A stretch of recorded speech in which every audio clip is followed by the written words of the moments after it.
T time गपशप part 7 आज बहुत ही महत्वपूर्ण और थोड़ा लंबा होने वाला है, लेकिन हम आपको भरोसा और विश्वास दिलाते हैं कि यदि इस वीडियो को एक एक शब्द को पूरा ध्यान से सुन लिया, वीडियो को लाइक करके अपने ही व्हाट्सएप नंबर पे डाल दिया, तो यकीन मान के चलना कि किसी रिकवरी एजेंट की मजाल नहीं है कि आपके घर पे विजिट करे या आपको धमकाए। इस टी टाइम गपशप के पार्ट 7 में हम सिर्फ आपसे अनुरोध ये करेंगे कि अपने वैल्यूएबल कमेंट और आपके भी क्या सुझाव है रिकवरी एजेंट के लिए कमेंट बॉक्स में जरूर डालें, ताकि कम से कम जो नए साथी है जो रिकवरी एजेंट से डरते हैं, उनके लिए आपका कमेंट उन लोन डिफॉल्टर साथियों के लिए हौसले की और ताकत की एक उम्मीद बने, जो कानून नहीं जानते हैं, जो अपने अधिकार नहीं जानते हैं। और क्या आपके सामने कोई रिकवरी एजेंट टिक पाया? नहीं टिक पाया तो क्यों नहीं टिक पाया, कमेंट में जरूर लिखें। और इसी के साथ शुरू करते हैं आज का टी टाइम गपशप। मैं एडवोकेट नरेंद्र जोशी।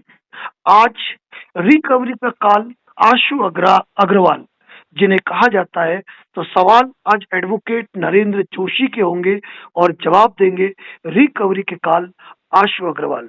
तो अग्रवाल साहब, स्वागत है आपका टी टाइम पार्ट 7 गपशप में। Thank you sir, thank you. Sir, आज कुछ महत्वपूर्ण 21 सवालों का जखीरा तैयार किया है और 21 सवालों के जखीरे में पहला सवाल मैं आपको वो पूछना चाहूंगा जो शायद आप भूले नहीं होंगे। तो वो पहला सवाल है कि तमाम लोन डिफॉल्टर साथियों के लिए जो किसी विषम परिस्थिति और हालात से परेशान है, उनके लिए एडवोकेट नरेंद्र जोशी की रिकवरी गाइडलाइन क्या है? सर, जैसा कि मैं अपने फॉलोअर और श्रोताओं को ये बताना चाहता हूं कि एडवोकेट नरेंद्र जोशी का पेज पे पोस्ट जब जब मेरे द्वारा ऑडियो रिकॉर्डिंग सुनी गई हैं, तो हमेशा आपके द्वारा कुछ महत्वपूर्ण बातें ही बताई गई हैं। अनर्गल बातें तो आपकी रिकॉर्डिंग में होती ही नहीं है। जिसमें जो मुझे सबसे प्यारी बातें पसंद है, जो रिकवरी एजेंट से बहुत महत्वपूर्ण है, कि रिकवरी एजेंट कि जब जब होम विजिट होती है या कार्यस्थल पर वो आपके आता है, तो रिकवरी एजेंट नोटिस का प्रिंट आउट निकालवा कर तैयार रखें, जो कि रिकवरी एजेंट को हस्ताक्षर करने के लिए दिया जाता है, जिसमें वो अपनी एम्प्लॉय आईडी, किस एजेंसी से आया है, किस बैंक से आया है, अपना मोबाइल नंबर और अन्य आवश्यक बातें जो भी उस पर लिखी होती है, वो उसको भर के एक कॉपी हमें लेना होती है और एक कॉपी हमें उसको दे देना होती है, उससे हस्ताक्षर करवा कर। दूसरा, जब भी घर या कार्यस्थल पर रिकवरी एजेंट आता है, तो सिर्फ और सिर्फ वीडियो रिकॉर्डिंग में बात होगी। तीसरा, जो हमारा आपके द्वारा एक 50 वीडियोस का जखीरा बनाया हुआ है अपना फेसबुक पेज का और यूट्यूब चैनल का, तो वो अगर कोई हमें मैसेज करता है कि हम घर पे आने वाले हैं, हमारी लीगल टीम आ रही है, तो हम उसको 50 यूट्यूब वीडियो का या फेसबुक पेज की वीडियो का वो जखीरा हम उसे व्हाट्सएप कर सकते हैं। और सबसे महत्वपूर्ण बात जो हमेशा आपके द्वारा बताई गई है कि यही कि अगर इलीगल एक्ट किया तो बेटा सोशल मीडिया पे वायरल किए जाओगे। ये हमारे 4 बिंदु ऐसे हैं कि अगर हमको कोई व्हाट्सएप पर या फोन पर कोई भी रिकवरी एजेंट आने की धमकी देता है कि हमारी लीगल टीम घर से निकल चुकी है, हमारे एरिया मैनेजर आ रहे हैं, और हम उनको ये 4 पॉइंट का जखीरा बना के हम उसको भेज देते हैं, तो आज तक की मजाल नहीं है कि कोई भी रिकवरी एजेंट किसी बोरोवर के घर पहुंच गया हो। जी सर, थैंक यू। तो एडवोकेट नरेंद्र जोशी की रिकवरी गाइडलाइन का सबसे पहला महत्वपूर्ण बिंदु है कॉल रिकॉर्डिंग, वीडियो रिकॉर्डिंग। और कोई घर आने की बात करता है तो recovery agent notice WhatsApp, Facebook और यूट्यूब के 50 वीडियो का जो जखीरा है, जो हमारे व्हाट्सएप चैनल पर मौजूद है, वहां से कॉपी करके कोई भी ले सकता है। और उसके लिए कोई किसी भी प्रकार का चैनल चार्ज जरूरी नहीं है। उसके लिए सीधा व्हाट्सएप चैनल फॉलो कर सकते हैं, जिसका लिंक इस वीडियो के डिस्क्रिप्शन बॉक्स में दिया जा रहा है। अगला सवाल है मेरा आपसे, रिकवरी एक्टिविटी कब शुरू हो जाती है? सर, जब भी बोरोवर की पहली किस्त टूटती है, उसके चौथे या पांचवें दिन से ही बहुत सी कंपनियां, बहुत से वित्तीय संस्थान चौथे या पांचवें दिन से ही रिकवरी कॉल आनी शुरू हो जाती हैं। तो कोशिश ये करें कि कॉल जो आपका ईएमआई है या जो बकाया है वो ड्यू डेट पे नियमानुसार पेड हो जाए। अगर वो 4-5 दिन डिले हो जाती है तो तुरंत ही रिकवरी कॉल आनी शुरू हो जाती है। यानी कि एक लोन डिफॉल्टर जो जीवन भर उनका वैल्यूएबल कस्टमर था, उसके लिए कंपनी को केवल 4 दिन का इंतजार भी भारी पड़ता है। बिल्कुल सर, बिल्कुल, क्योंकि वित्तीय संस्थान को तो सर अपना पैसा कलेक्ट करना है। उसके लिए आप कोई वैल्यूएबल कस्टमर नहीं है। सिर्फ वैल्यूएबल कस्टमर तब तक है जब तक आप टाइमली पेमेंट कर रहे हैं। मेरा अगला तीसरा क्वेश्चन है और बहुत ही इंपॉर्टेंट है। क्या रिकवरी एजेंट का या जो रिकवरी एजेंट्स के रेगुलर कॉल आते हैं, कॉल पर कॉल आते हैं, क्या वो कॉल उठाने जरूरी है? सर देखिए, अगर हम ज्यादा कॉल उठाने लगेंगे तो उससे ज्यादा रफ्तार से कॉल आनी शुरू हो जाएंगी। हमारा कॉल उठाना सिर्फ हमारी स्वतंत्रता पर, मतलब हमारे फ्री होने पर निर्भर करता है। यदि हम कॉल उठाने में कैपेबल हैं, हमें कोई असमर्थता नहीं हो रही है, तो हम कॉल उठा सकते हैं। लेकिन हम कहीं बिजी हैं और आपको ये बार बार हिरास कर रहे हैं, अलग अलग 20 नंबर, 25 नंबर, 50 नंबरों से 100-100, 150, 200, 250 कॉल तक प्रतिदिन अगर आ रही हैं, तो उसको उठाना कोई आवश्यक या अनिवार्य नहीं है। और ना ही ऐसा कुछ होने वाला है कि अगर आप फोन नहीं उठाएंगे तो आपके विरुद्ध कोई कार्रवाई की हो जाएगी। तो क्या मैं अपने ट्रू कॉलर में वो सेटिंग एक्टिवेट कर सकता हूँ जिसका नंबर मेरे पास है वो उसी का कॉल आए?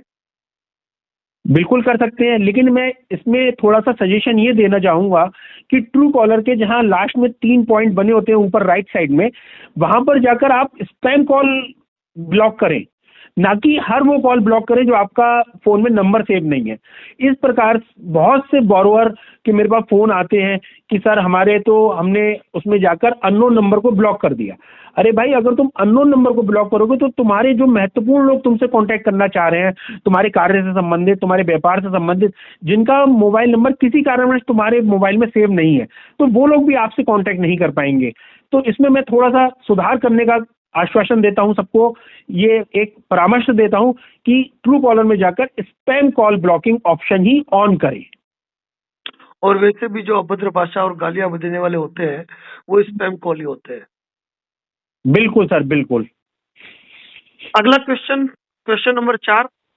क्या बिना स्वीकृति कोई रिकवरी एजेंट मेरे घर, कार्यालय, नियोजन स्थल विजिट कर सकता है? बिल्कुल नहीं सर। आईसीआई बैंक वर्षे शांति देवी में सुप्रीम कोर्ट ने ये क्विट किया था कि किसी भी रिकवरी एजेंट को बोरोवर के घर जाने से पहले 24 घंटे पूर्व सूचना देना जरूरी है और बोरोवर के द्वारा ही मिलने का जगह, मिलने का समय निर्धारित किया जाएगा। और वहां जाकर समय और तारीख मिलने के बाद और मिलने की जगह बोरोवर के द्वारा बताने के बाद ही सिर्फ शालीनता, नम्रता और अनुनय विनय के द्वारा ही रिकवरी एक्ट किया जा सकता है। इसमें किसी प्रकार का डराना, धमकाना, बिना जानकारी दिए अचानक से घर या कार्यस्थल पर पहुंच जाना, ये सब आरबीआई के गाइडलाइन में स्पष्ट गैर कानूनी और अवैध है। लेकिन रिकवरी एजेंट हमेशा ये बहाना लगाता है कि मैं तो आपको फोन कर रहा था सूचना देने के लिए, कि तो आपका फोन स्विच ऑफ था। वो ये बात इसलिए कहता है कि वो आपने जब उससे क्वेश्चन पुट अप कर लिया तो उसके पास क्या तर्क है आपको झूठा साबित करने के लिए। अरे भाई, कोई और भी तो माध्यम थे, तुम टेक्स्ट मैसेज कर सकते थे, व्हाट्सएप कर दे सकते थे, ईमेल के द्वारा आने की सूचना दे सकते थे, कॉल पे ही क्यों सूचना देनी है। लेकिन इसमें यह भी तो आवश्यक है कि वह मेल करके आए। बिल्कुल, सोशल मीडिया के माध्यम से या ईमेल के माध्यम से 24 घंटे पूर्व आने की सूचना वह दे सकता है, लेकिन कंफर्मेशन बोरोवर ही करेगा। क्या रिकवरी एजेंट के लिए, क्वेश्चन नंबर 5, क्या रिकवरी एजेंट के लिए जिस प्रकार आरबीआई की गाइडलाइन है, जिस प्रकार एडवोकेट नरेंद्र जोशी की रिकवरी के लिए गाइडलाइन है, क्या किसी रिकवरी एजेंट या रिकवरी एक्टिविटी के लिए क्या कंपनी की कोई पॉलिसी होती है? और अगर होती है तो क्या हम उसकी मांग कर सकते हैं? और मेरी जहां तक जानकारी है कि कंपनी की पॉलिसी में रिकवरी एजेंट की भूमिका, प्रथम भूमिका होती है कलेक्शन के लिए, क्योंकि वो जानते हैं अगर कोई भी लोन डिफॉल्ट होता है या क्रेडिट कार्ड बकाया जो होती है वो डिफॉल्ट होती है, तो रिकवरी एजेंट के द्वारा ही सर्वप्रथम बिना कानूनी प्रक्रिया अपनाए की जा सकती है। लेकिन इसमें अगर हम रिकवरी एजेंट की क्रियाविधि अगर हम कंपनी से मांगते हैं तो उनके पास इसका कोई भी दस्तावेज लिखित में नहीं उपलब्ध हो पाता है। लेकिन वास्तविकता ये है कि आरबीआई ने इस मामले में स्पष्ट इंस्ट्रक्शन दे रखे हैं कि प्रत्येक कंपनी का एक कोड ऑफ कंडक्ट होगा, जो उनके लिए रिकवरी गाइडलाइन ही कहा जाता है, कोड ऑफ कंडक्ट होगा। तो वह कोड ऑफ कंडक्ट हम उनसे मांग सकते हैं। बिल्कुल मांग सकते हैं। इसको ईमेल के द्वारा और कस्टमर केयर पे कॉल करके भी मांगा जा सकता है। यानी कि कोई भी व्यक्ति जिसका लोन है, वह अपनी लोन अकाउंट नंबर का जिक्र करते हुए कंपनी से कोड ऑफ कंडक्ट की डिमांड कर सकता है। और कोई रिकवरी एजेंट आता है तो उनको कह सकता है, भाई मैंने तुम्हारी कंपनी से कोड ऑफ कंडक्ट की डिमांड की है, कंपनी ने डिमांड पूरी नहीं की, अभी हम बात नहीं करेंगे।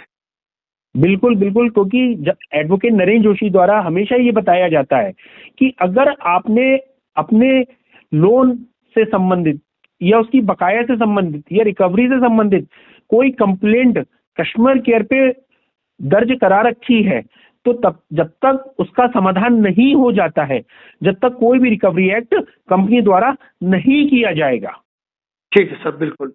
अब मेरा अगला क्वेश्चन नंबर 6 है कि, और बहुत ही महत्वपूर्ण प्रश्न है, क्योंकि जब भी रिकवरी एजेंट का कॉल आता है तो इंसान न जाने क्यों हड़बड़ा जाता है और वह उल्टे सुलटे सवाल पूछने लगता है। दोनों तरफ से गाली गलौज की बाढ़ आ जाती है, लेकिन मुद्दे की बात आ नहीं पाती है कि उस रिकवरी एजेंट के खिलाफ कोई कंप्लेंट स्टैंड कर पाए।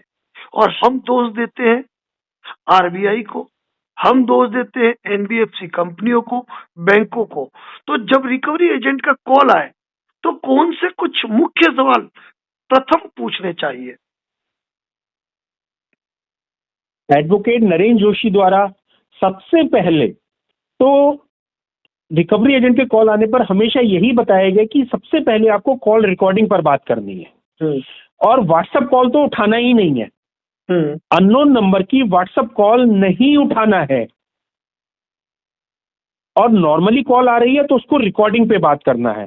अब जो हमारे प्रश्न है पूछने के, वो सबसे पहला प्रश्न जो हर रिकॉर्डिंग में सर द्वारा बताया गया है, वकील साहब द्वारा, कि सबसे पहले तो आपको अपना लोन अकाउंट नंबर या क्रेडिट कार्ड अकाउंट नंबर की लास्ट डिजिट या कंप्लीट अकाउंट नंबर या कंप्लीट कार्ड नंबर जरूर जरूर पूछना है कोई भी बात शुरू करने से पहले। इसके उसके बाद जी सर, इसके साथ ही और क्या पूछना चाहिए? उसके साथ हमें अपना सबसे पहले तो हमने loan account number credit card number पूछा। उसके बाद हमारे को भाई कितनी आउटस्टैंडिंग है, हमारी लास्ट पेमेंट कब हुआ था, अगर वो ये सब चीज़ों की जानकारी देता है। उसके बाद सबसे महत्वपूर्ण चीज़ें जो है वो ये है कि सर आप अपनी एम्प्लॉय आईडी बताइए। आप अगर थर्ड पार्टी एजेंसी से बोल रहे हैं तो अपनी थर्ड पार्टी एजेंसी का नाम बताइए। क्या आपने रिकवरी एक्ट करने के लिए डीआरए लाइसेंस किया हुआ है? यदि किया हुआ है डीआरए तो हमें डीआरए लाइसेंस नंबर की कॉपी भेजिए या डीआरए लाइसेंस नंबर नोट कराइए। और उसके बाद अगर पूछना चाहो तो आप आईडी कार्ड वगैरह, एम्प्लॉय आईडी वगैरह फिर पूछ सकते हैं, जो वो कभी बताएंगे नहीं, लेकिन इतनी जानकारी देने पर यह प्रमाणित हो जाता है कि बंदा अब कंप्लेंट के दायरे में आ गया, अगर अभद्र भाषा करे तो। बिल्कुल बिल्कुल बिल्कुल। एक थोड़ा सा मेरा सवाल ये है कि जो सवाल नंबर 7 है, क्या रिकवरी एजेंट के लिए होम विजिट लेटर, बहुत ही इंपॉर्टेंट क्वेश्चन है, क्योंकि होम विजिट लेटर एक भाषा बन चुकी है सोशल मीडिया की, लेकिन आरबीआई गाइडलाइन में कहीं भी होम विजिट शब्द का इस्तेमाल ही नहीं है। तो क्या रिकवरी एजेंट के लिए होम विजिट लेटर, जिसका आरबीआई की गाइडलाइन में कहीं जिक्र ही नहीं है होम विजिट के नाम से, क्या वो लेटर होना जरूरी है? और उसके साथ डीआरए, आईडी कार्ड गले में पहना होना। बिल्कुल सर, बिल्कुल। आपके द्वारा जो इशारे इशारे में ये बात हमारे श्रोताओं के लिए कही गई है, ये सबसे महत्वपूर्ण बात है। अगर कोई अचानक से घर या कार्यस्थल पर आता है तो होम विजिट लेटर उसके पास होना बिल्कुल अनिवार्य है। क्योंकि ऐसे तो अगर आपके बैंक में 100 कर्मचारी कार्य कर रहे हैं तो कोई भी जब चाहे मुंह उठा के बोरोवर के घर या कार्यस्थल पर आ सकता है, तो ऐसा संभव नहीं होता है। इसलिए बैंक कुछ जो उनके कर्मचारी होते होंगे या जो अधिकारी होते हैं, उनको या थर्ड पार्टी एजेंसी के रिकवरी एजेंट को ऑथोराइज करता है कि भाई तुम्हारा काम है कि ये इन बोरोवर के घर जाकर इनसे परमिशन लेकर रिकवरी के लिए आप इनसे शालीनता और नम्रता से अनुनय विनय करते हुए रिकवरी एक्ट कर सकते हैं, जिसमें हमारे इनके पास एम्प्लॉय आईडी होना अनिवार्य है, वो भी गले में पहने हुआ। दूसरा, अगर थर्ड पार्टी एजेंसी से है तो बैंक का इनकी एजेंसी को दिया हुआ वर्क ऑर्डर होना भी अनिवार्य है, जो कि ये रिकवरी एजेंट अपने साथ लेके नहीं चलते हैं और ना ही श्रोताओं को, बोरोवर को इसकी जानकारी है। मैं एक बार फिर से रिपीट कर रहा हूं, यदि recovery agent third party agency से है तब रिकवरी एजेंट के पास बैंक का उनकी एजेंसी को दिया हुआ वर्क ऑर्डर की कॉपी भी होना अनिवार्य है। बिल्कुल, यानी कि मैं मान सकता हूं कि होम विजिट के मैटर में थर्ड पार्टी के लिए वर्क ऑर्डर, और बैंक का बंदा भी आए तो उसके लिए ऑथराइजेशन लेटर बिल्कुल होना चाहिए उसके पास। जी। और क्या कोई जो कस्टमर है वो डायरेक्टली रिकवरी एजेंट को ये कह सकता है कि अपने गले में पहले आई कार्ड पहनो? बिल्कुल कह सकता है सर, ये कहना तो उसका अधिकार है और सारे दस्तावेज देखना भी उसका अधिकार है। क्योंकि आरबीआई भी इस बात को कहता है कि अगर आप किसी से फाइनेंशियल डाटा, अपना स्वयं का फाइनेंशियल डाटा शेयर कर रहे हैं तो आपके पास उसकी संपूर्ण जानकारी उपलब्ध होना चाहिए कि आपकी बात किसी सही व्यक्ति से हो रही है, ना कि किसी फ्रॉड से। तो मुझे ये बताइए कि गले में आईडी कार्ड नहीं पहनने या जब वीडियो रिकॉर्डिंग के दौरान आईडी कार्ड छुपाने के पीछे रिकवरी एजेंट का मकसद क्या होता है? ये प्रश्न आपका सर बहुत ही शानदार है कि अगर रिकवरी एजेंट गले में आईडी कार्ड पहना हुआ है और वो कोई अभद्रता या दुर्व्यवहार करता है और हमारे बोरोवर द्वारा वीडियो रिकॉर्डिंग की जा रही है, तो जाहिर सी बात है वो सबसे पहले अपना आई कार्ड छुपाता है। क्यों? क्योंकि उसको भी पता है कि आई कार्ड से उसकी पहचान, शिकायत करने पर उसकी पहचान सुनिश्चित हो जाएगी। यानी कि कुल मिलाकर वो जानता है कि अगर मेरा आईडी कार्ड आ गया पकड़ में तो मेरे ऊपर कानूनी जो कार्रवाइयां होगी उससे मुझे कोई बचा नहीं सकता है। बिल्कुल, अगर कोई अभद्रता, दुर्व्यवहार करता है वो तब। अच्छा, मुझे एक बात बताइए कि जब भी कभी कोई बोरोवर किसी रिकवरी एजेंट का वीडियो बनाता है तो उसी समय रिकवरी एजेंट का दूसरा साथी भी वीडियो बनाना शुरू कर देता है, तो दो तरफ से वीडियो बन रहे हैं, तो किसका वीडियो इम्पोर्टेंट है और किसका वीडियो इम्पोर्टेंट नहीं है? सर, जब भी रिकवरी एजेंट किसी बोरोवर के घर या कार्यस्थल पर अचानक से आ जाते हैं और रिकवरी एक्ट करने लगते हैं, जिसमें कानूनी रूप से भी कुछ सही हो सकता है और कुछ वो अभद्रता या दुर्व्यवहार भी करते हैं, तब जब बोरोवर उनका वीडियो बनाने लगता है तो उस समय उनको भी ये पता होता है कि जब बोरोवर मेरा वीडियो बनाना शुरू कर चुका है तो अब मैं कोई भी इलीगल एक्ट नहीं कर सकता, और मेरे साथ भी कोई इलीगल एक्ट ना हो तो वो अपने बचाव में भी आपका वीडियो शूट करने लग जाता है। लेकिन इसका बेनिफिट सबसे ज्यादा बोरोवर को ही मिलता है, क्योंकि बोरोवर तो रिकवरी एजेंट का वीडियो किसी अभद्रता होने पर या दुर्व्यवहार होने पर वायरल कर सकता है और बैंक को शिकायत के रूप में बैंक को, बैंक के कस्टमर केयर को, बैंक के नोडल ऑफिसर को या संबंधित ब्रांच में जाकर भी शो कर सकता है। लेकिन रिकवरी एजेंट अगर कोई वीडियो शूट भी कर रहा है, पहली बात तो आपके घर या कार्यस्थल में वो आकर कोई वीडियो शूट नहीं कर सकता। अगर वो ऐसा करता भी है तो वो उस वीडियो को ना ही कहीं वायरल कर सकता है और ना ही आपके विरुद्ध उसका इस्तेमाल आपके द्वारा कोई दुर्व्यवहार या गलती नहीं करने पर वो उसको वायरल कर सकता है, क्योंकि अगर वो ऐसा करता है तो वह कई प्रकार की कानूनी पचड़ों में फंस सकता है। मतलब कि कुल मिलाकर जितने भी साथी हैं वो ये चीज समझ ले कि रिकवरी एजेंट का वीडियो रिकॉर्डिंग करना व्यर्थ है, उसको उससे कोई लाभ नहीं मिलेगा। लेकिन कोई लोन डिफॉल्टर साथी अगर वीडियो रिकॉर्ड करता है तो वह उसके लिए बेहतर एविडेंस सिद्ध होगा। अब इसी क्रम में एक अलग क्वेश्चन जो मेरी लिस्ट में शामिल नहीं था वो बीच में आ रहा है, और वो बीच में ये है कि जब भी अपना बंदा अपने अधिकारों के बारे में बात करता है, जब वह उनसे आईडी पूछेगा, डीआरए पूछेगा, ऑथराइजेशन लेटर, होम विजिट, घर पे आने से पहले इंफॉर्मेशन नहीं दी, वगैरह वगैरह, जब आरबीआई गाइडलाइन की बात करता है तो रिकवरी एजेंट एक ही शब्द कहता है, और वो शब्द ये कहता है कि आरबीआई गाइडलाइन में कहाँ लिखा है कि तुम लोन डिफॉल्ट करोगे। सर, आपकी बात बिल्कुल ठीक है। वो तो ये इसलिए कहता है कि उसके पास हमारे प्रश्नों का कोई जवाब नहीं होता है, तो वो अपनी उस झेप को मिटाने के लिए और हमको नीचा दिखाने के लिए और साथ ही हमारा मनोबल गिराने के लिए इस प्रश्न का वो इस्तेमाल करता है। तो हमारे द्वारा भी उसको ये कहा जाता है कि रिकवरी गाइडलाइन में ये कहाँ लिखा था कि तुम हमारे घर या कार्यस्थल पर बिना सूचना दिए रिकवरी एक्ट अभद्रता और दुर्व्यवहार से करने आ जाओगे। मतलब आपका कहना ये है कि आरबीआई की जो भी गाइडलाइन बनी है वो केवल बैंक, एनबीएफसी, रिकवरी एजेंट के लिए है, वो ग्राहकों के लिए नहीं है। बिल्कुल सर, जो भी नियम कायदे कानून बने हैं रिकवरी एक्ट करने के लिए वो वित्तीय संस्थानों के लिए बने हैं, ना कि बोरोवर के लिए बने हैं। अच्छा, एक बात बताओ मुझे, रिकवरी एजेंट राशि भुगतान के लिए किस हद तक, समझने की कोशिश कीजिएगा, रिकवरी एजेंट राशि भुगतान के लिए किस हद तक जा सकता है?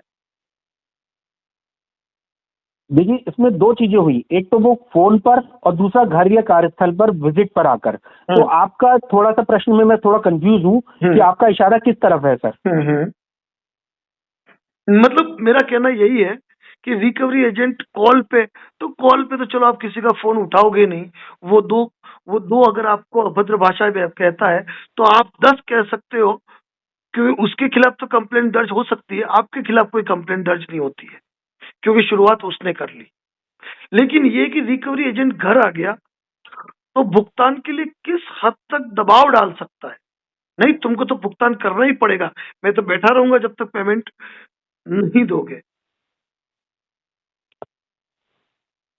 सर, इसमें मैं इतना ही कहना चाहता हूँ कि जब भी अचानक से या सूचना देकर भी रिकवरी एजेंट आ सकता है तो वह किसी प्रकार का मानसिक या शारीरिक दबाव बोरोवर पे नहीं डाल सकता है। यदि वो ऐसा करता है, शालीनता, नम्रता, अनुनय, विनय का साथ छोड़कर कोई भी जबरदस्ती या गैर कानूनी कृत्य करता है तो वह अक्षम्य अपराध है। और अगर वह कुछ इस प्रकार के भी कहता है कि कैश मुझे दे दो, मैं कैश जमा करा दूंगा, कुछ जमा करा दो, 100, 200, 500 रुपए दे दो, तो इस प्रकार का कोई भी क्रिया बोरोवर को नहीं करना चाहिए। और किसी प्रकार की भी अभद्रता होने पर हमारी वही पुरानी लाइन है कि वीडियो रिकॉर्डिंग में बात करें, और अगर उसको स्पष्ट चेतावनी दे, अगर कोई इलीगल एक्ट करोगे तो सोशल मीडिया पे वायरल किए जाओगे, साथ ही साथ मैं तुम्हारी निकटतम थाने में भी कंप्लेंट करूंगा। और अभी के अभी यहीं पर जो अपनी पूरे भारत में 100 या 112 नंबर डायल करके वीडियो रिकॉर्डिंग करते हुए आपकी अभद्रता और दुर्व्यवहार की वीडियो रिकॉर्डिंग करते हुए 100 और 112 डायल करके पुलिस को भी बुलाकर आपकी शिकायत उनसे दूंगा, साक्ष्यों सहित।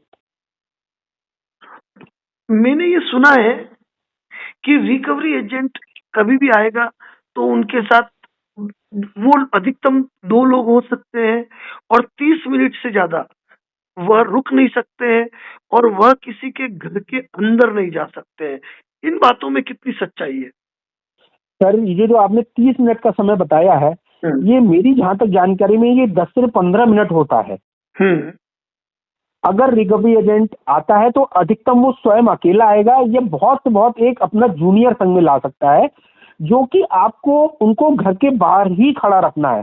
कुछ लोग मैंने ऐसे देखे हैं कि मुझे हंसी आ रही है कि वो लोग रिकवरी एजेंट को आइए माननीय सम्मानीय करके घर में लाते हैं, चाय पानी कोल्ड ड्रिंक उनको सर्व करते हैं, सुबह सुबह उन्हें चाय बिस्कुट भी खिलाते हैं। तो ऐसी गलती बिल्कुल भी नहीं करें, उनको घर के बाहर ही खड़ा रखें और उनसे सारे दस्तावेज चेक करने के बाद, मैं फिर से बता रहा हूँ दस्तावेज क्या है, होम विजिट लेटर चेक कराइए, एम्प्लॉय आईडी आपके गले में प्रॉपर पड़ी है कि नहीं पड़ी है, आप मुझे सूचना देकर आए हैं या बिना सूचना के आए हैं, और अगर थर्ड पार्टी एजेंसी से हैं तो वर्क ऑर्डर की कॉपी मुझे दिखाएं, और मेरा लोन स्टेटमेंट, मेरे लोन संबंधित क्या क्या जानकारी है, अपना ये सब डाटा लेने के बाद ही घर के बाहर उनसे शालीनता और नम्रता से बात करें। और अगर पेमेंट करने में सक्षम है तो ऑनलाइन मोड से, जिसको आज के समय में चला जा रहा है यूपीआई के माध्यम से, गूगल पे, फोन पे, पेटीएम के माध्यम से ही अपनी ईएमआई का या बकाया का भुगतान करें, ना कि उनको किसी प्रकार का कैश देने से बचें। जिस तरीके से आप और हम बात कर रहे हैं, क्या हम रिकवरी एजेंट को गलत ही समझते हैं? सर अगर कोई सच्चा रिकवरी एजेंट होगा, यानी हॉनेस्ट या पूरे दस्तावेजों के साथ वह आ रहा है, तो वह कभी भी आपसे अभद्रता दुर्व्यवहार नहीं करेगा और समस्त दस्तावेजों के साथ ही आपके पास आके सबसे पहले अपने दस्तावेज चेक कराएगा और आपको 24 घंटे पहले इन्फॉर्म करके ही आपके पास आएगा। क्योंकि बोरोवर जो होता है वो तभी उसको गलत समझता है जब वह उनके प्रश्नों का उत्तर देने में रिकवरी एजेंट असमर्थ नजर आता है, या रिकवरी एजेंट अपनी किसी अभद्रता दुर्व्यवहार पर उतर आता है, या किसी भी प्रकार से वो बोरोवर को नीचा दिखाने का या उसका उत्पीड़न करने का प्रयास करता है। रिकवरी एजेंट की कौन कौन सी प्रैक्टिस गैर कानूनी और आरबीआई गाइडलाइन का उल्लंघन है? सर अभी हमारा जितना भी कन्वर्सेशन हुआ है उसमें हर बार यही बताया गया है कि कौन कौन सी रिकवरी एक्ट गैर कानूनी और अवैध है। एक बार हम फिर से इस पर प्रकाश डाल देते हैं कि हो सकता है कुछ हमारे लिसनर जो होंगे वो अभी अभी सुनने ही बैठे हों, बीच में से सुन रहे हो, तो मैं उन क्रियाओं को फिर से एक बार बता रहा हूं जो कि रिकवरी एजेंट द्वारा रिकवरी करने के लिए की जाने पर अवैध और गैर कानूनी है।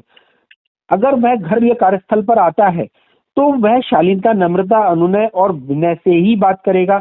दूसरा, वो मेरे ऋण का डाटा या मेरी क्रेडिट कार्ड बकाया का डाटा मेरे अलावा मेरी पत्नी, मेरे बच्चों, मेरे माता पिता से भी शेयर नहीं कर सकता। यानी अगर वो रिकवरी एक्ट करेगा तो सिर्फ मेरे से और सिर्फ मेरे से ही करेगा। और आप घर मेरी पे नहीं हो पत्नी, तो? अगर मैं घर पर नहीं हूं तो मेरा बारे में जानकारी लेकर कि जो बोरोवर है वो घर पर नहीं है, कब से कब मिलते हैं, ये कितने बजे मैं आ जाऊं, तो इतना ही सिर्फ जानकारी लेकर वो वहां से जा सकते हैं। नहीं, इतनी जानकारी लेके जाएंगे घर वाले पूछेंगे नहीं आप कौन हो, कहाँ से आए? हाँ, तो वो इतना बता सकते हैं कि हम उनके बैंक से आए हैं और कुछ विशेष संबंध में उनसे मुझे किसी बात करना है। पत्नी तो जीवन साथी है, दो शरीर एक जान होती है, उससे क्या छुपाना, उसको तो बता सकते हैं ना। सर आरबीआई की गाइडलाइन में स्पष्ट है कि बोरोवर के अलावा आपके ऋण की जानकारी माता पिता को नहीं दी जा सकती, पत्नी तो फिर भी थोड़ा दूर की बात है। अच्छा, पत्नी माता पिता से दूर है? पत्नी पहले सर जो हमारा लालन पालन होता है वो सर माता पिता के द्वारा किया जाता है। अच्छा। पत्नी को तो हम 25-30 साल बाद, 35 साल बाद ही देख पाते हैं। हम्म। उसके लिए एक लंबा इंतजार करना पड़ता है सर पत्नी की सूरत देखने के लिए। अच्छा अच्छा अच्छा, इतनी अंदरूनी सच्चाई पता नहीं थी। अच्छा, ये रिकवरी एजेंट एक बहुत बड़ी चीज आजकल करते जा रहे हैं, कांटेक्ट पर कॉल करते हैं। हम्म। इसके बारे में थोड़ा बताइए कि मान लीजिए कि मेरे कांटेक्ट पर ये कॉल कर रहे हैं, मुझे क्या करना है? आज के समय में जो रिकवरी एजेंट जब हिरास हो जाते हैं बेचारों, उनका खुद का उत्पीड़न हो जाता है तो वो इस गैर कानूनी और अवैध प्रक्रिया अपनाते हैं रिकवरी के लिए। इसमें बहुत से बोरोवर का प्रश्न ये होता है कि मेरे कॉन्टैक्ट रिकवरी एजेंट के पास गए कैसे। तो इसके लिए जो एडवोकेट नरेंद्र जोशी द्वारा भी पहले भी सैकड़ों वीडियो में ये बताया जा चुका है, ऑडियो वीडियो में, कि जब आप कोई लोन लेते हैं या जब कोई एप्लीकेशन लोन लेने के लिए डाउनलोड करते हैं, तब एप्लीकेशन डाउनलोड करते समय आपके कॉन्टैक्ट्स को एक्सेस करने की परमिशन उस ऐप के द्वारा, ऋण प्रदाता ऐप के द्वारा मांगी जाती है, और जिसको आप अलाउ कर देते हो। जैसे ही आप अलाउ करते हो तो आपकी जो गैलरी में सेव फोटोज होती हैं और जो कॉन्टैक्ट्स होते हैं वो सीधा का सीधा वित्तीय संस्थान के सर्वर में कॉपी हो जाते हैं और वहां जाके इत्मीनान से सेव हो जाते हैं। इनका प्रयोग कंपनी सिर्फ इसीलिए लेती है कि अगर भविष्य में कोई डिफॉल्ट होता है और पेमेंट आने के रास्ते नजर नहीं आते हैं, तब ये डाटा हम थर्ड पार्टी एजेंसी को दे देंगे और थर्ड पार्टी एजेंसी बोरोवर के कॉन्टैक्ट्स पे उसके ऋण की जानकारी अलग अलग लोगों को बताएंगे और उनके साथ अभद्रता करेंगे, दुर्व्यवहार करेंगे। तो जिनके साथ अभद्रता और दुर्व्यवहार हुआ है कॉन्टैक्ट्स में जाकर, बोरोवर के कॉन्टैक्ट में, तो बोरोवर के कॉन्टैक्ट बोरोवर को फोन करेंगे कि यार तुमने मेरा कॉन्टैक्ट नंबर में मेरे को गारंटर बनाया है, या तुमने मेरा नाम लोन एप्लीकेशन में चढ़वा दिया है, या मुझको रिकवरी एजेंट ऐसा बोल रहा है कि तुमने कोई लोन नहीं चुकाया है, उसमें मैं गारंटर हूं।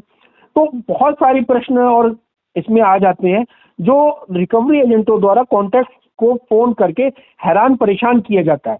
और जब बोरोवर के कॉन्टैक्ट हैरान परेशान होते हैं तो वो बोरोवर को फोन करके इन सब चीजों की जानकारी देते हैं, जिससे रिकवरी एजेंट का ये मानना होता है कि बोरोवर पे एक मानसिक दबाव पड़ेगा और वो मेरी किस्त या मेरा क्रेडिट कार्ड का बकाया है वो पेमेंट कर देगा मेरी वित्तीय संस्थान को, और वित्तीय संस्थान से मुझे जो भी मेरा तय कमीशन है, दलाली है, वो प्राप्त हो जाएगी। तो कॉन्टेक्ट लिस्ट पर फोन किया तो अब करना क्या? आप ये सारे परिवार वालों को फोन कर रहे हैं, रिश्तेदारों को फोन कर रहे हैं। इसके लिए आपको बिना अपना समय व्यर्थ गवाए एविडेंस के साथ कंपनी के कस्टमर केयर पे अपने रजिस्टर्ड मोबाइल नंबर से कॉल भी कीजिए और अपनी रजिस्टर्ड ईमेल आईडी से साक्ष्यों के साथ ईमेल करके भी शिकायत कीजिए।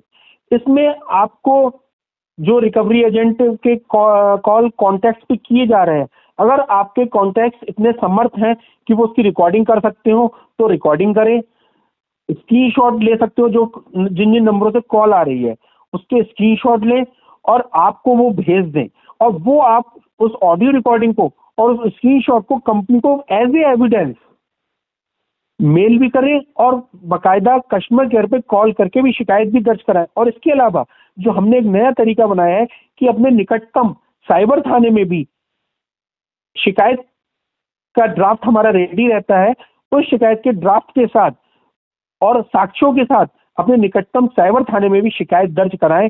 और इसके अलावा www.cybercrime.gov.in पर भी रिटन कंप्लेंट अपना मोबाइल नंबर रजिस्टर्ड कराते हुए, यानी कि अपना लॉगिन करते हुए अपनी आईडी से उस प्लेटफॉर्म पर भी शिकायत जरूर दर्ज कराएं वित्तीय संस्थान के एजेंटों के विरुद्ध। यानी कि आपका कहना है कि कोई यदि रिकवरी एजेंट हमारी कॉन्टेक्ट लिस्ट पर कॉल करते हैं तो वो अपराध कर रहे हैं, और उस अपराध के लिए हमें cybercrime.gov.in पर हमारा डाटा ब्रीच करने, आईटी एक्ट से संबंधित अपराध किए जाने की शिकायत उन किन किन मोबाइल नंबर से किस किस पर किया एक सामान्य स्टोरी लिख के हम साइबर क्राइम पोर्टल पे कंप्लेंट करें, और साइबर क्राइम पोर्टल पर कंप्लेंट करने पर जो पीडीएफ हमको मिलती है, उस पीडीएफ को जो एनबीएफसी या बैंक है उसको उसको मेल करें, साथ में उसको भी कंप्लेंट फाइल करें कि तुम्हारे रिकवरी एजेंट ने ये एक्ट किया है और मैंने ये साइबर कंप्लेंट दर्ज की है, इमीडिएट डीएनडी लगाए और मुझे अपडेट करें। रिकवरी एजेंट का टर्मिनेशन करें।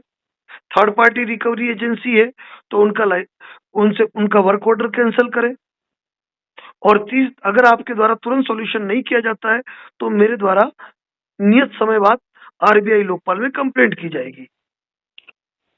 सर इसमें मैं थोड़ा सा और प्रकाश डालना चाहूंगा कि हमने इसमें एक और प्रयोग किया था। प्रयोग ये किया था कि जब इस प्रकार की सब शिकायतें दर्ज हो जाती हैं और आपके पास उसका ईमेल आ जाता है, शिकायत संख्या का एसएमएस आ जाता है, तो आप उस शिकायत संख्या को लेकर उसके स्क्रीनशॉट लेकर एक्स हैंडल, ट्विटर हैंडल पर भी संबंधित बैंक को टैग करें, उनकी ओके। सोशल मीडिया टीम को टैग करें।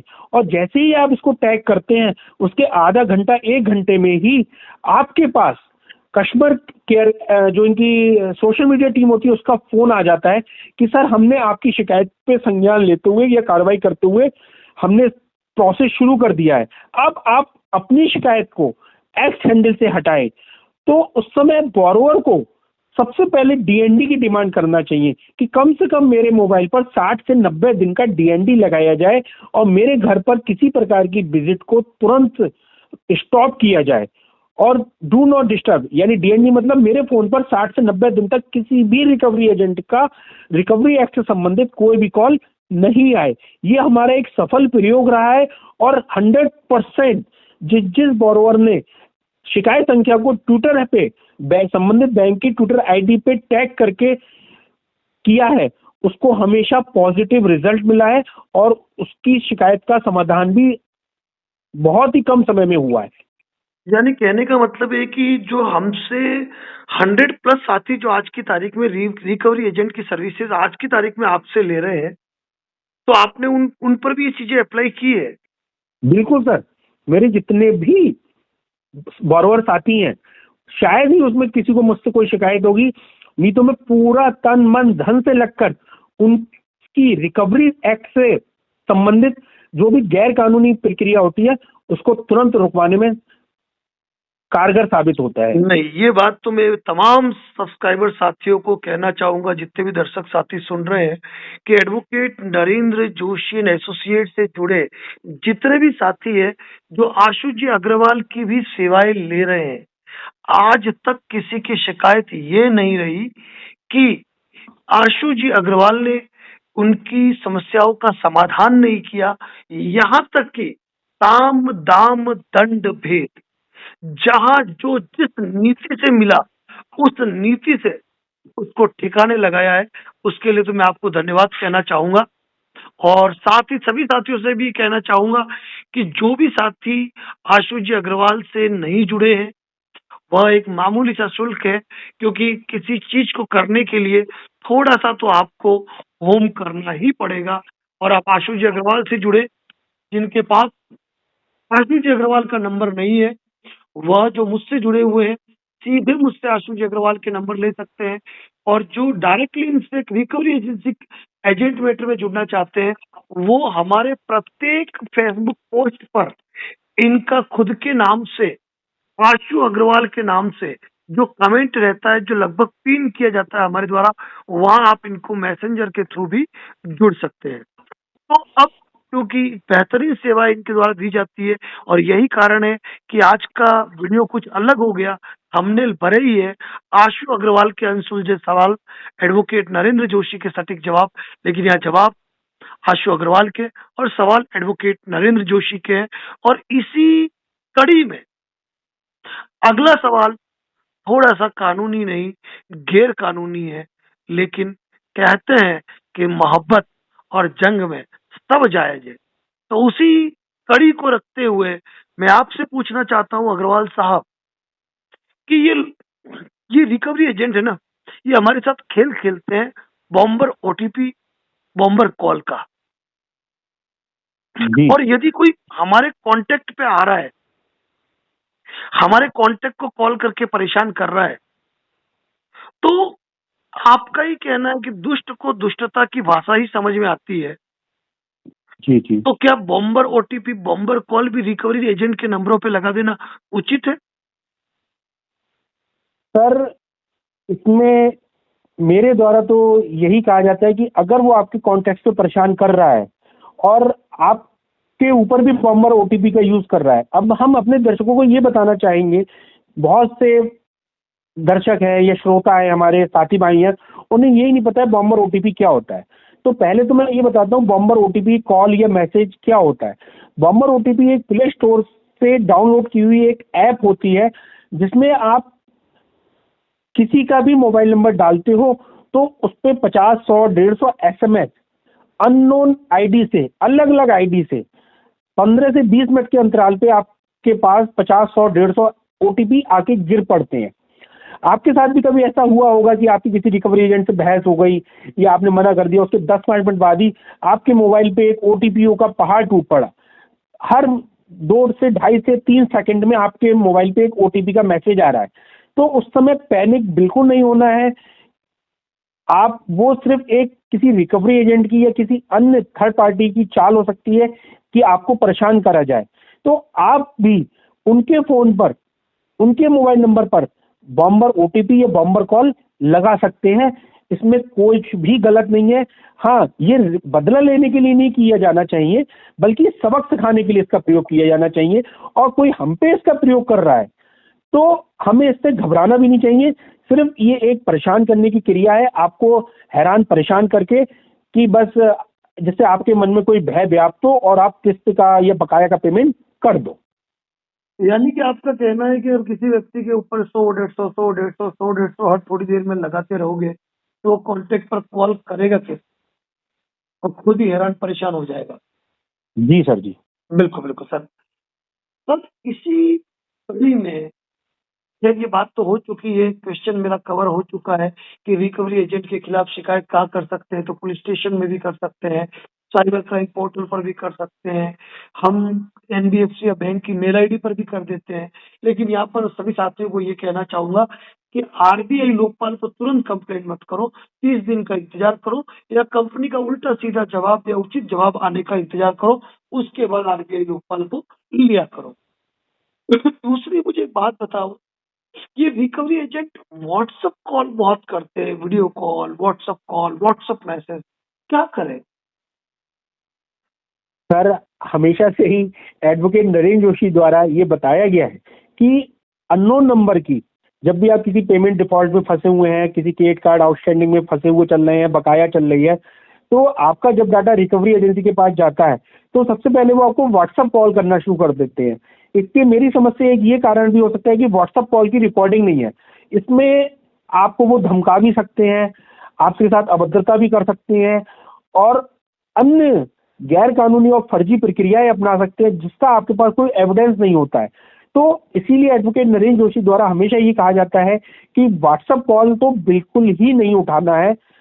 और अगर आपको कोई व्हाट्सएप पे धमकी भरे, दबंगई, हेकड़ी के संदेश भेजता भी है तो जैसे मैंने स्टार्टिंग में भी बताया था कि उसको रिकवरी एजेंट नोटिस भेज दीजिए। अपना यूट्यूब और फेसबुक पेज की 50 ऑडियो वीडियो रिकॉर्डिंग का जखीरा भेज दीजिए। दूसरा, उनसे भी ये बात कह दीजिए कि अगर आप इलीगल वे में मेरे को कोई धमकी या दबंगई या हेकड़ी के संदेश भेजते हैं तो मैं इसका स्क्रीनशॉट लेकर भी आपके कस्टमर केयर पे, बैंक के कस्टमर केयर पे कॉल करके भी और इस स्क्रीनशॉट को अटैच करते हुए ईमेल के द्वारा भी शिकायत करूंगा। लेकिन इसमें कुछ सावधानियां रखना है कि आप पहले अपना लोन अकाउंट नंबर या क्रेडिट कार्ड नंबर उस रिकवरी एजेंट से व्हाट्सएप चैट में बातों बातों में जरूर पूछ लें और उसका तुरंत स्क्रीनशॉट ले लें, क्योंकि कंपनी भी तब तक एंटरटेन नहीं करेगी आपको जब तक आपके पास एक मजबूत साक्ष्य नहीं होगा कि ये हमारे ही बैंक का या हमारा ही थर्ड पार्टी एजेंसी का बंदा है। ओके, तो मुझे एक बात बताइए ना, चलो हम सोच लेते हैं हम व्हाट्सएप कॉल नहीं उठाएंगे, व्हाट्सएप पे बात नहीं करेंगे, पर कभी कभी व्हाट्सएप पे पुलिस वाले होते हैं, एडवोकेट होते हैं जिनकी डीपी पे एडवोकेट की ड्रेस होती है, एडवोकेट का नाम लिखा होता है या पुलिस की वर्दी होती है, तो वो कॉल नहीं उठाएंगे तो ये कानूनी अपराध नहीं हो गया? बिल्कुल नहीं, क्योंकि कभी भी पुलिस और एडवोकेट रिकवरी एक्ट नहीं करते हैं। अगर इस प्रकार की कोई भी डीपी लगे हुए एसएमएस या व्हाट्सएप कॉल या वीडियो कॉल अगर वो आ रही है तो सिर्फ ये एक आपको डराने के लिए और डराकर रिकवरी करने का एक प्रयोग मात्र है उनका। पर सर हम इससे तो एक बहुत बड़े सुख से भी तो महरूम हो जाएंगे ना, क्योंकि कभी कभी रिकवरी गर्ल भी तो बात करती है, तो हम वो मौका कैसे छोड़ दे लड़कियों से बात करने वाला? नहीं, आप बात कीजिए, लेकिन व्हाट्सएप कॉल पे बात ना करते हुए कॉल रिकॉर्डिंग में बात कीजिए। लेकिन और ये बात तो कई जगह बताई जाती है कि किसी प्रकार की वीडियो रिकॉर्डिंग अननोन नंबर की पे बात करना ही नहीं है। क्या पता आप किसी अन्य साइबर फ्रॉड के या अन्य ब्लैकमेलिंग के शिकार भी हो सकते हैं। लेकिन यदि कोई रिकवरी लड़की बात कर रही है तो उससे बात करने का मौका कैसे छोड़े? अब सर, कुछ पाने के लिए तो कुछ खोना ही पड़ता है। अगर आप ऐसे अनमोल मौके नहीं छोड़ना चाह रहे हैं तो जरूर ही आप जल्द ही किसी भी बड़ी विपत्ति में भी फंस सकते हैं। इसलिए अपने मन को एकाग्र रखें और संयम से काम लेते हुए बुद्धिमानी का प्रयोग करते हुए ही कॉल रिकॉर्डिंग में ही बात करें। अच्छा ये बताइए, कभी कभी रिकवरी एजेंट हमको धमकी देते हैं, वो हमारे खिलाफ एफआईआर दर्ज कराएंगे, हमने धोखाधड़ी की है, चीटिंग की है, कंपनी का पैसा हमने खा लिया, हमने गलत जॉब बताई, गलत अपनी सैलरी बताई, गलत एड्रेस बताया, ढेरों बातें। तो क्या रिकवरी एजेंट हमारे विरुद्ध खुद एफआईआर दर्ज करवा सकता है? आप इस हंसो विषय मत, में हंसो मत, मुझे कानूनी जवाब चाहिए। मैं बिल्कुल कानूनी जवाब दूंगा। Advocate Narendra Joshi associate Facebook page पर इस विषय में 8 जनवरी, 9 जनवरी और 10 जनवरी को कई ऑडियो पोस्ट की जा चुकी हैं, जिसमें क्लियर कभी लाल बाजार थाने से फोन आ रहा है रिकवरी एजेंट का, कभी किसी वकील साहब का कि आपने के विरुद्ध आईपीसी 420 या 138 में एफआईआर दर्ज करवा रहे हैं। तो इसमें मैं इसको स्पष्ट बताना चाहूंगा कि इस प्रकार की किसी क्रिया में कोई भी रिकवरी एजेंट आपके विरुद्ध किसी भी थाने में प्राथमिकी दर्ज नहीं करा सकता है। ये सिर्फ एक मिथ्या, झूठ है और भ्रामक जानकारी सिर्फ बोरोवर को डराकर वसूली के लिए दी जाती है। नहीं, पर मान लीजिए ना, एक ईमानदारी से एक बात मान लीजिए, मैंने मेरी गलत जॉब बताई, मैंने मेरी गलत सैलरी बताई, मैंने मेरा गलत एड्रेस बताया। अब रिकवरी एजेंट मेरे एरिया का है, वो मेरे बारे में सब जानता है, और वो मेरे बारे में मेरे ही लोकल पुलिस स्टेशन में जाकर कि इसने मेरी कंपनी के साथ चीटिंग की, धोखाधड़ी की, फ्रॉड करके ये लोन लिया, क्या ऐसी रिपोर्ट दे सकता है वो? बिल्कुल नहीं। सबसे बड़ी बात है कि कंपनी जो भी आपको लोन या क्रेडिट कार्ड देती है वो आपके सिविल दस्तावेजों के आधार पर देती है, यानी आपका पैन नंबर चेक करके देती है और आधार कार्ड इत्यादि महत्वपूर्ण इंफॉर्मेशन लेकर ही देती है। तो इसमें कोई भी चीटिंग आपके द्वारा की ही नहीं जा सकती है, ना ही की गई होगी। नहीं, हमारा ये विश्वास है। मैं तो कह रहा हूँ मैंने चीटिंग की है। मैंने अपने आप को सरकारी नौकरी में बता दिया, मैंने मेरी 1.5 लाख रुपए सैलरी बता दी, सर, बताने से कुछ नहीं दूसरा चलता बता है। दिया। सर, साक्ष्य भी तो होना चाहिए। अगर आप गवर्नमेंट एम्प्लॉय थे तो आपने कोई गवर्नमेंट आईडी थोड़ी दी है, ना ही कोई ज्वाइनिंग लेटर उपलब्ध कराया है। नहीं, लेकिन मैंने तो पहले ऑनलाइन लोन लिया ना, ऑनलाइन लोन पे मैंने सारी डिटेल भर के और फिर मैंने तो ओके सबमिट किया है। सवाल मेरा अब भी खड़ा है, क्या रिकवरी एजेंट मेरी सारी बातें जानता है? तो क्या वो नजदीकी पुलिस स्टेशन जाकर मेरे लोन का एप्लीकेशन फॉर्म तो वो ले सकता है, कंपनी से बड़ी बात नहीं है, लेके करा सकता है। जो जो कारण आपने बताए हैं उन कारणों में किसी भी थाने में एफआईआर दर्ज नहीं होगी। सर मैं क्लियर कह रहा हूं ना कि मैंने फ्रॉड किया है।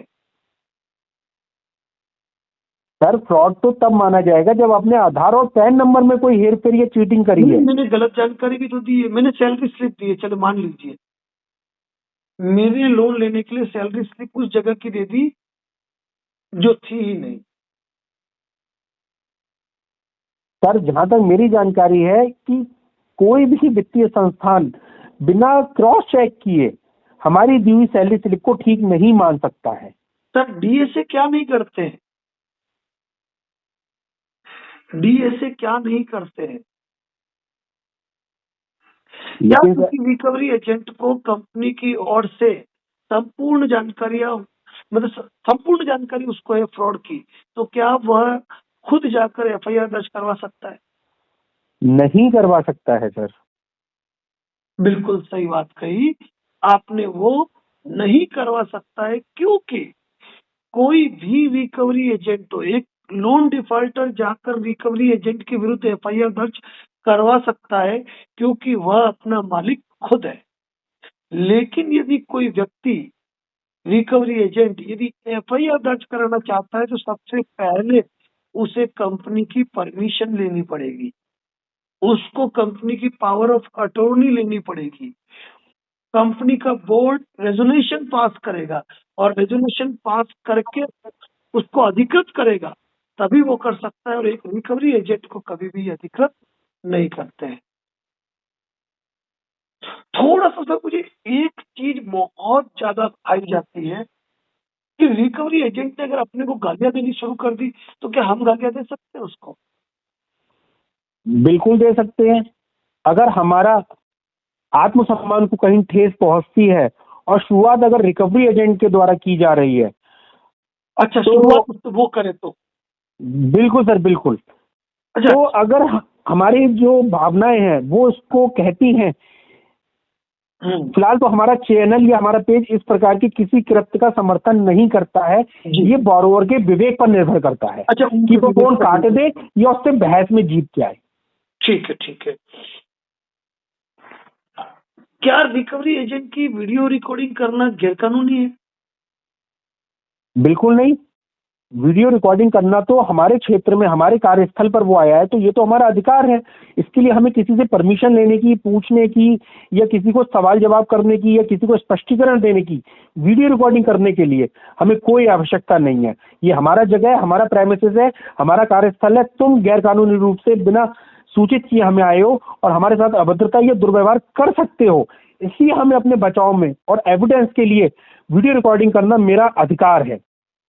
मेरे घर पे सीसीटीवी लगे हुए हैं, तो क्या मुझे अलग से मोबाइल से रिकॉर्डिंग करनी आवश्यक है? बिल्कुल। उसका कारण है कि सीसीटीवी में दोनों पक्ष आएंगे, बोरोवर भी आता है और रिकवरी एजेंट भी आ जाएंगे। लेकिन जो हमारे मोबाइल, हमारे हाथ में जो हमारा हथियार है, हमारा वीडियो कैमरा मोबाइल के द्वारा, तो उसमें सिर्फ सामने वाले की ही रिकॉर्डिंग होती है, जिसको हम एज ए एविडेंस कहीं भी वायरल भी कर सकते हैं और एज ए एविडेंस कहीं पर दिखा भी सकते हैं, जिसमें हमारा स्वयं का आना या ना आना निर्भर नहीं करता है। जब रिकवरी एजेंट अपने घर पे आता है तो हम इंटीमेशन लेटर उसको साइन करने के लिए देते हैं जी। और 99.99% रिकवरी एजेंट उसको साइन ही नहीं करते। इसका कारण क्या है?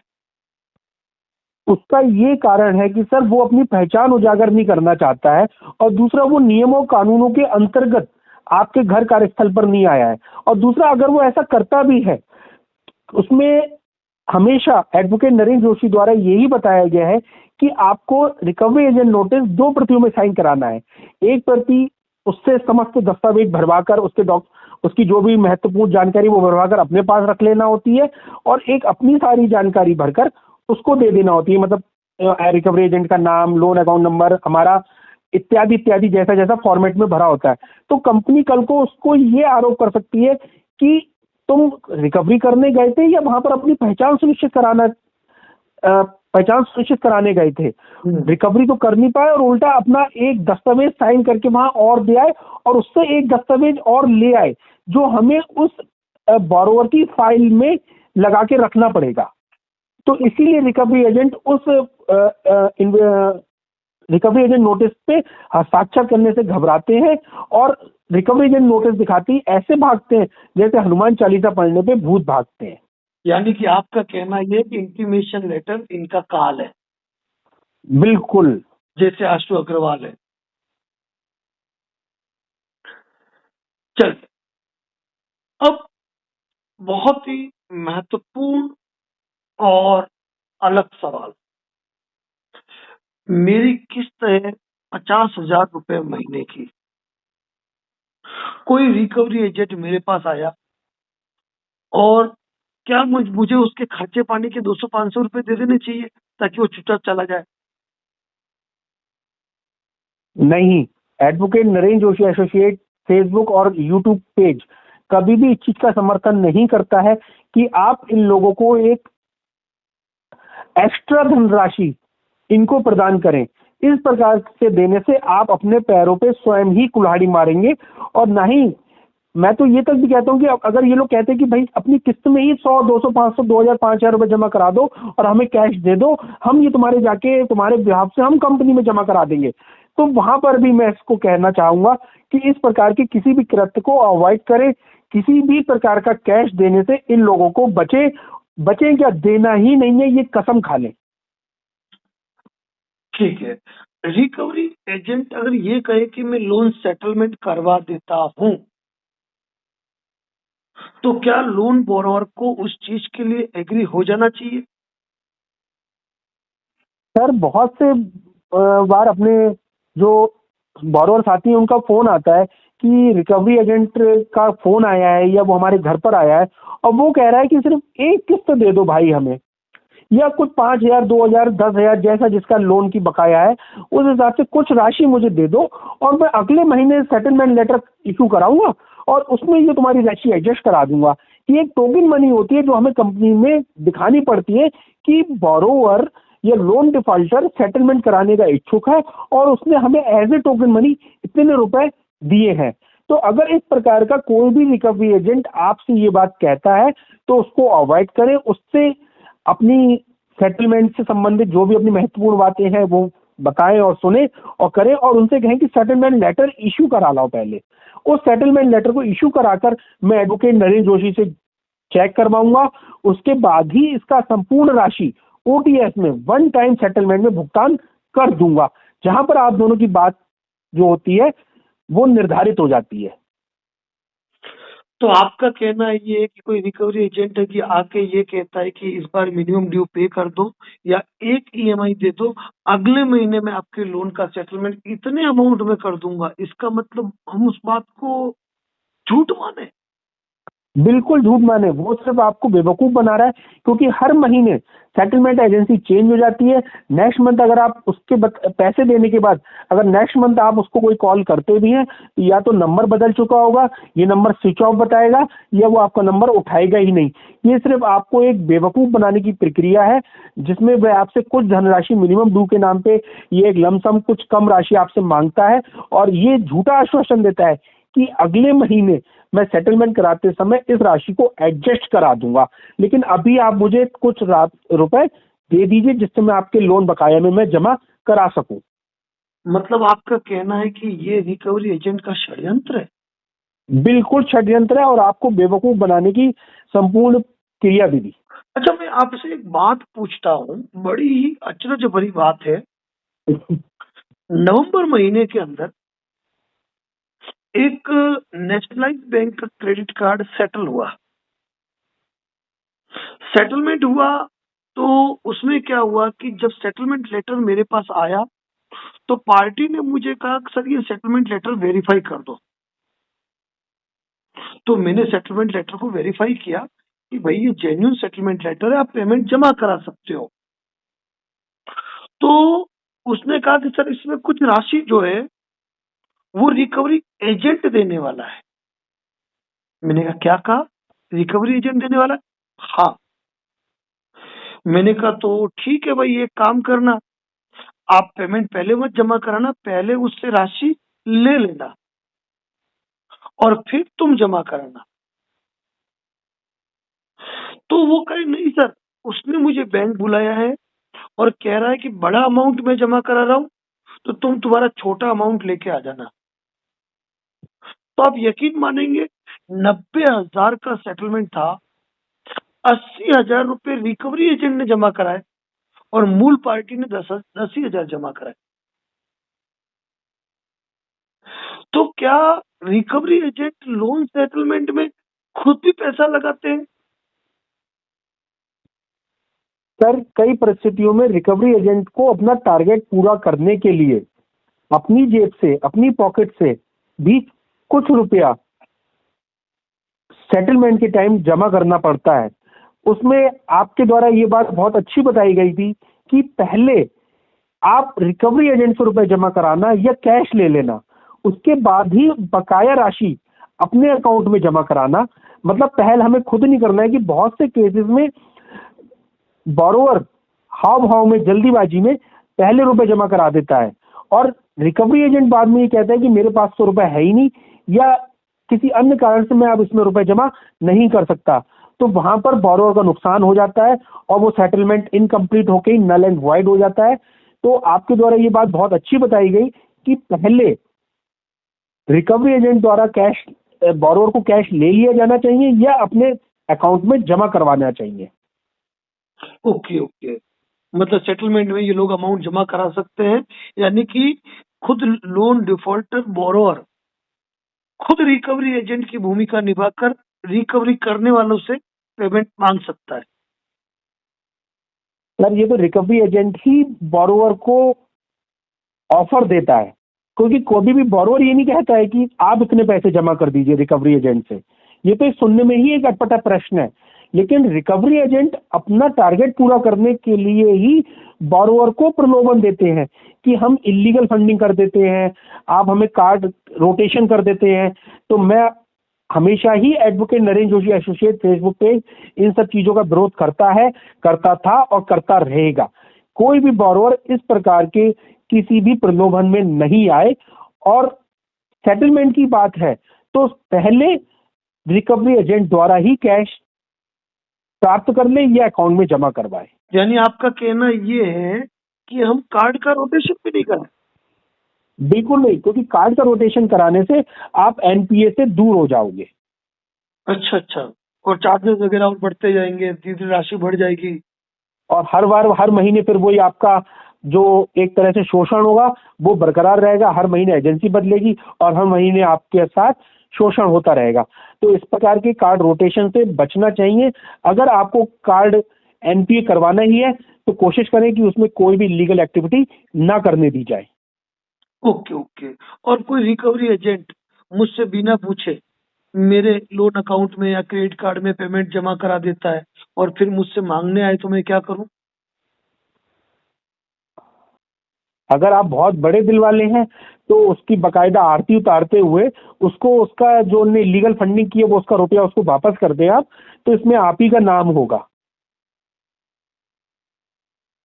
और मैंने तो उसको कहा नहीं था पैसे जमा करा, उसने मेरे बस खाते में यही तो जमा मैं कह करा। रहा हूँ, यही तो मैं कह रहा हूँ कि अगर आप बहुत बड़े दिल वाले हैं और उसने आपकी बिना जानकारी के बिना परमिशन के आपके अकाउंट में रुपए जमा कर दिए हैं और वो इस प्रकार से कहने आता है, तो सबसे पहले तो विद एविडेंस उसकी शिकायत कंपनी के कस्टमर केयर पे जरूर दर्ज करवाएं। हम्म। अच्छा, ऐसा कोई तरीका है कि रिकवरी एजेंट मेरे घर पे ही नहीं आए?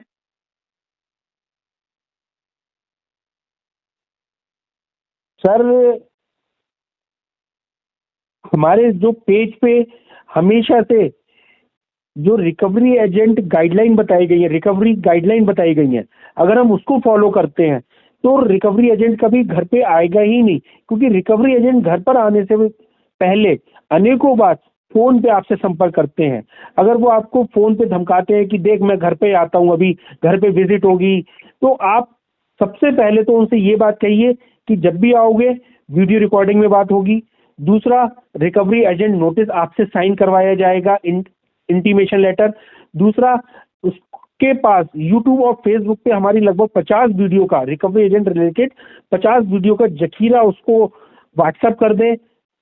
और जैसे मैंने पहले भी बताया था, उसको स्पष्ट कहें कि बेटा अगर इलीगल एक्ट करोगे रिकवरी करते समय, जैसे घर पे अभद्रता करोगे, दुर्व्यवहार करोगे, सीन क्रिएट करने की कोशिश करोगे, पड़ोसियों को बताने की कोशिश करोगे, घर के बाहर एक तरह से तमाशा बनाने की क्रिएट करोगे, तब मैं तुम्हारी वीडियो रिकॉर्डिंग करते हुए सोशल मीडिया पे तुम्हें वायरल करूंगा।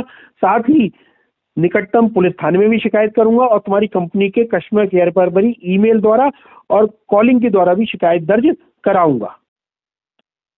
ये तो हो गया वो सारे तरीके जो एडवोकेट नरेंद्र जोशी की गाइडलाइन है, आरबीआई की गाइडलाइन है, लेकिन कोई कानूनी तरीका कि रिकवरी एजेंट मेरे घर के 100 गज के दायरे में नहीं आ सकते?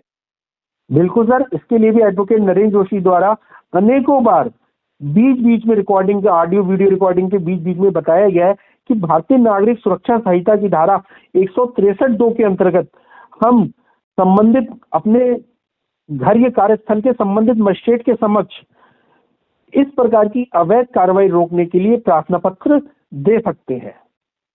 यानी कि इस मैटर में हम सीधे कोर्ट से ऑर्डर ले सकते हैं। बिल्कुल सर, भारतीय नागरिक सुरक्षा संहिता में ये अधिकार दिया गया है बोरोवर को या जनता को कि अगर उन्हें किसी भी आदमी से भय लगता है या कोई भी शांति भंग होने का खतरा है तो वह संबंधित मजिस्ट्रेट के समक्ष पेश होकर अपनी शिकायत को एक लिखित प्रार्थना पत्र के रूप में दे सकता है और संबंधित मजिस्ट्रेट आपके थाने में या संबंधित थाने के साथ साथ जिससे आपको भय व्याप्त है वहां पर भी इससे संबंधित एक कार्रवाई पत्र भेज सकते हैं। यानी कि सीधी सी गणित होगी कि मेरे थाने के थाना इंचार्ज कोई मजिस्ट्रेट की तरफ से ऑर्डर जाएगा बिल्कुल जाएगा। और मेरे 112 नंबर पे फोन करते ही इनको उठा के लेके चले जाएंगे। बिल्कुल, और इनके उठा के लेके जाएंगे ही जाएंगे, साथ में इनके ऊपर जो कोई धनराशि की भी जुर्माना डाला जा सकता है वो भी डाला जाएगा। Okay okay okay okay okay. वास्तव में आज मैंने बनाए तो 20 प्रश्न थे, लेकिन लगता है मैं 30 से ज्यादा प्रश्न आपसे पूछ चुका हूँ। तो मैं सिर्फ और सिर्फ ये कहूंगा कि टी टाइम गपशप का ये पार्ट जो आज 1 घंटे से अधिक का समय पार कर चुका है और रात 12:30 बजे आप और मैं बात कर रहे हैं, तो इस अंतिम बातचीत में मैं तमाम साथियों को ये कहूंगा, यदि रिकवरी एजेंट के खिलाफ यदि आप मोर्चा खोलना चाहते हैं, फर्जीवाड़े के खिलाफ लड़ना चाहते हैं, तो आप आशु जी अग्रवाल की सहायता और सहयोग ले सकते हैं।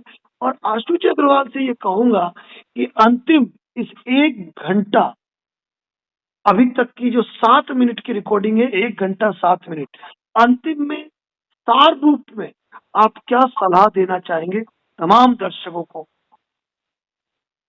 सर, मैं अंतिम आप ही की एक वाणी है जो मुझे बहुत पसंद आती है कि नहीं कहना सीखिए। यदि आपके पास रुपए की साधन नहीं उपलब्ध नहीं है, आप रुपया देने में असमर्थ हैं, तो नहीं कहना सीखिए। ना कि एक लोन चुकाने के लिए दूसरा लोन ले, दूसरा लोन चुकाने के लिए तीसरा लोन ले, और इस प्रकार की रिकवरी एक्ट होने पर अपने कानूनी अधिकारों का भरपूर प्रयोग करें और अपनी मानहानि के साथ साथ अपने आत्मसम्मान को भी ऊंचा उठाएं और किसी प्रकार के भी दबाव में नहीं आना है। अगर कोई रिकवरी एजेंट कोई भी गैर कानूनी और अवैध प्रक्रिया करता है तो तत्काल उसकी शिकायत दर्ज कराने में गुरेज नहीं करें। यानी कि आपको कहना है कि स्पष्ट रूप से RTP रिफ्यूज टू पे ना कहना सीख जाए, बिल्कुल सर, कठोरता के साथ।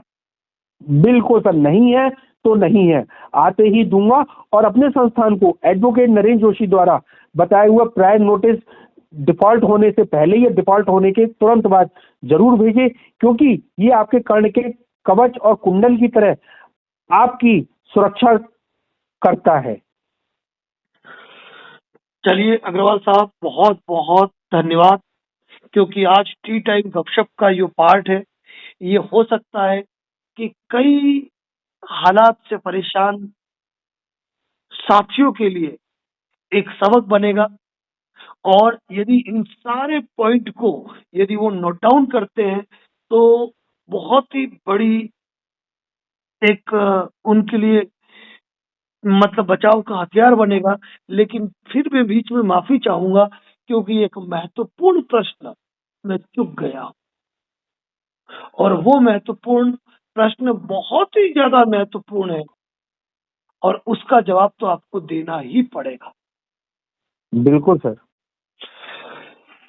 कोई भी NBFC, कोई भी बैंक, कोई भी रिकवरी एजेंट, कोई collection manager, zonal manager, area manager, तुर्रम खान कब कब रिकवरी एक्ट नहीं कर सकता है?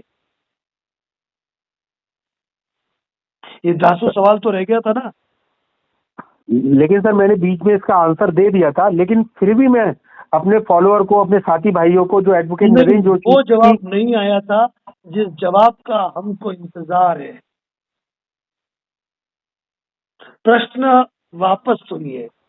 जी कोई भी बैंक, NBFC, बैंकर, कर्मचारी, रिकवरी एजेंट, रिकवरी का act, recovery call, recovery visit कब नहीं कर सकते हैं कानूनी रूप से? जवाब आया था आपका, लेकिन वो केवल एक पॉइंट पे आया था। दूसरा पहलू अभी बाकी है। इसमें सर मैं आपसे यही गुजारिश करना चाहूंगा कि मुझसे अच्छा उत्तर आप ही इसका दे सकते हैं, नहीं जो हमारे नहीं, साथी भाइयों को ज्यादा समझ में आएगा। एक्चुअली उस बेस पे आपने कई रिकवरी एजेंटों को धूल चटाई हुई है लीगल के नाम पे, तो इसीलिए मैं चाहता हूं कि कब कोई रिकवरी एजेंट रिकवरी एक्टिविटी कर ही नहीं सकता है, वो जानकारी आप ही दें। लीगली रूप से कब कोई रिकवरी एजेंट आता है और आप उनसे पूछते हो भाई तुमने क्या कानूनी जो भी बात है बताया। बिल्कुल सर, अगर उस बंदे ने डेप्ट रिकवरी एजेंट का ट्रेनिंग नहीं की हुई है और उसका एग्जाम पास नहीं किया हुआ है, तब वह डेप्ट रिकवरी एक्टिविटी नहीं कर सकता है। बिल्कुल नहीं कर सकता है। उसके अलावा जब कोई शिकायत एनबीएफसी के पास या आरबीआई में पेंडिंग है तब तब भी नहीं नहीं कर कर सकता सकता है। है। और बिल्कुल इसके बिल्कुल। अलावा यदि किसी कोर्ट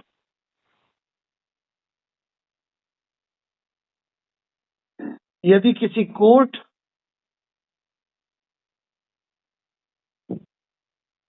न्यायालय में यदि कंपनी ने कोई मुकदमा फाइल कर रखा है, चाहे वह सेक्शन 25 हो, 138 एनआई एक्ट हो, 316 318 हो, आर्बिट्रेशन हो, सरफेसी एक्ट हो, आरआरसी की कार्रवाई हो, यानी कि कोई भी लीगल प्रोसेस इनिशिएट कर रखा है, वह प्रोसेस चालू हो चुका है या उस प्रोसेस में कंपनी कोई रिजल्ट पा चुकी है या आर्बिट्रेशन का फर्जी अवार्ड भी पास कर दिया है, तो ऐसी स्थिति में किसी भी रिकवरी एजेंट को किसी भी बैंक या एनबीएफसी को रिकवरी करने का अधिकार, रिकवरी एक्ट करने का अधिकार नहीं होता है और वहां पर सेटलमेंट का अधिकार दोनों के पास सुरक्षित होता है।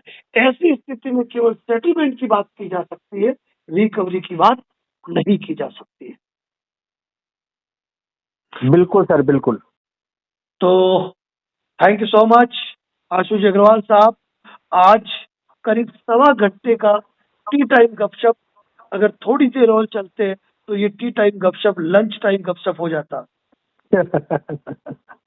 लेकिन इसके बावजूद यदि रिकवरी एजेंट की समस्याएं लोगों की बनी रहती है तो ये दुर्भाग्य उन लोगों का है जो इस कंटेंट को नहीं सुनते हैं। और इस कंटेंट के बाद भी मैं ये कहूंगा कि अपने कीमती सुझाव जो भी साथी सुन रहे हैं वह कमेंट बॉक्स में जरूर शेयर करें। Thank you so much Agarwal साहब। थैंक यू सर, आपका बहुत बहुत आभार, आपने अपना अपना कीमती समय दिया। जी सर।